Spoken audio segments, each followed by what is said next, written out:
नमस्कार welcome back to my channel Madhushree Ganu. माहिती आहे मला खूप दिवसांनी करते आहे व्हिडिओ. फॉर सम रिझन्स जवळजवळ 2 आठवडे एकही व्हिडिओ आला नाही. आज मी व्हिडिओ जरा वेगळा करते आहे, मोटिवेशनल करते आहे. 2 शब्द आहेत, इन्स्पिरेशन अँड कंपॅरिझन.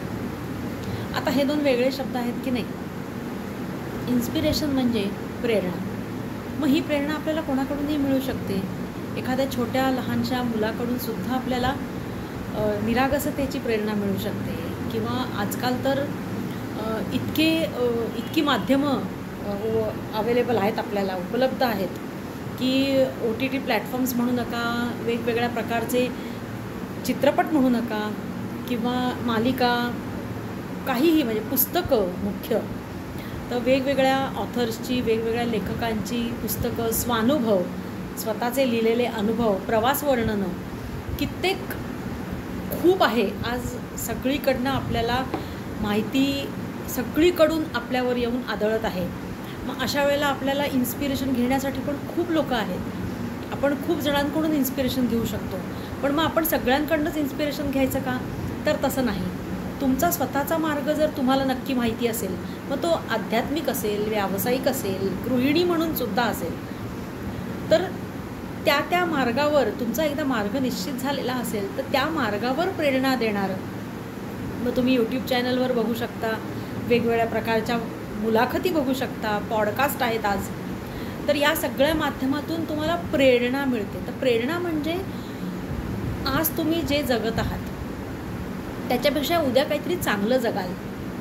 तुमच्या जगण्यामध्ये, तुमच्या वागण्यामध्ये, तुमच्या स्वभावामध्ये, तुमच्या सवयींमध्ये काहीतरी चांगले बदल तुम्ही घडवून आणाल. अशा गोष्टी जेव्हा तुम्ही बघता की मला हे छान आहे, हे मी घेणार आणि मी माझ्या वागण्यात तसा बदल करणार, ह्याला म्हणतात प्रेरणा. प्रेरणा तुम्ही कोणाकडूनही घेऊ शकता. घरातल्या, कुटुंबातील व्यक्ती असेल, तुमची मित्रमैत्रिणी असतील. कितीतरी छोट्या छोट्या गोष्टी असतात ज्या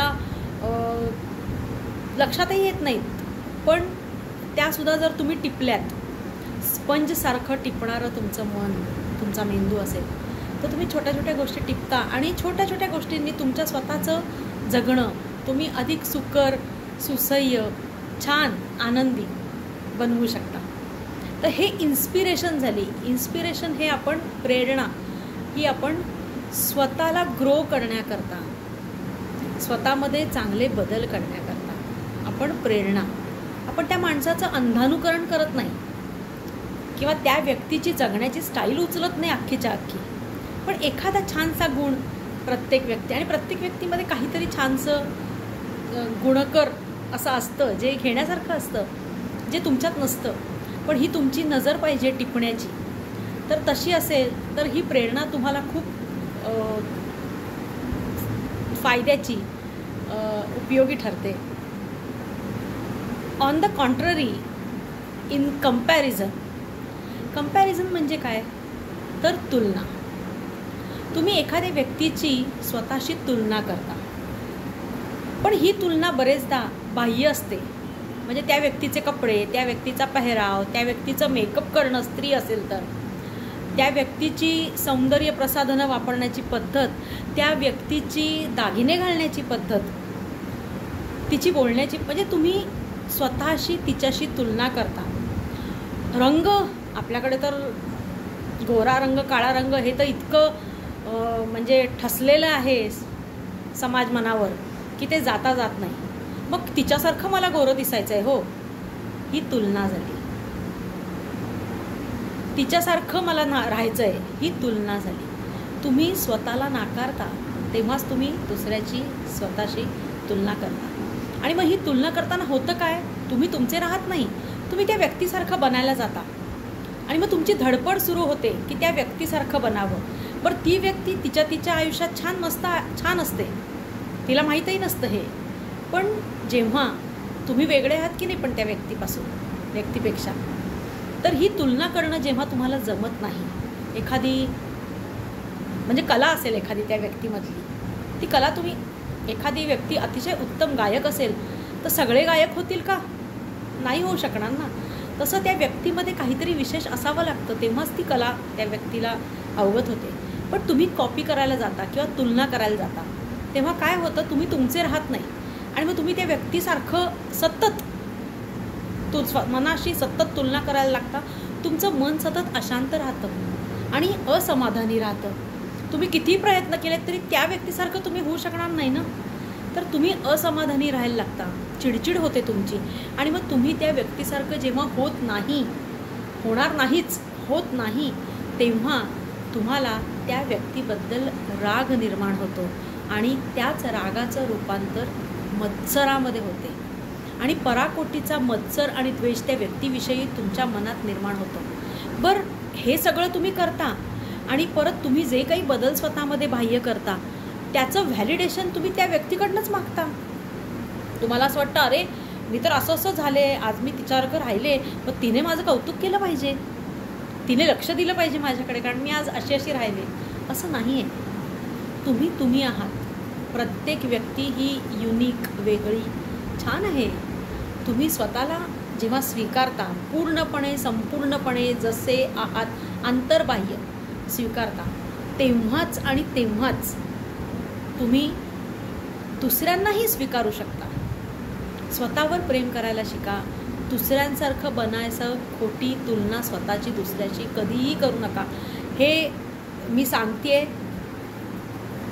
आणि हे खूप रेअर आहे, कारण हे नाही करत लोक. म्हणजे माझा तर अनुभव असा आहे की लोक तुम्ही किती सांगितलं तरी नाही करत. त्यांच्या मनात तुलना उत्पन्न होतेच, पण ही बाह्य तुलना तुमच्या संपूर्ण व्यक्तिमत्वाला मारक ठरते. तुम्ही तुमचेच राहत नाही आणि तुम्ही त्याच व्यक्तीकडनं व्हॅलिडेशन मागता. तर असं नाही आहे, असं नका करू. तुम्ही स्वतःला काय आवडतं, स्वतःला काय जमतं, स्वतःला काय छान दिसतं, मी कशी छान दिसू शकते ह्याचा विचार करा. स्वतःच्या आनंदासाठी प्रत्येक गोष्ट ही स्वतःच्या निर्भेळ आनंदासाठी करा आणि मग ती सुंदरच होते. तुम्ही बघा. तर हे नक्की तुम्ही करून पहा आणि प्रेरणा जरूर घ्या.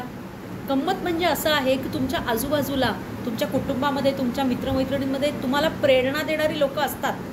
प्रेरणा देणाऱ्या व्यक्ती तुमच्या आजूबाजूलाच असतात, पण त्याच व्यक्तींकडे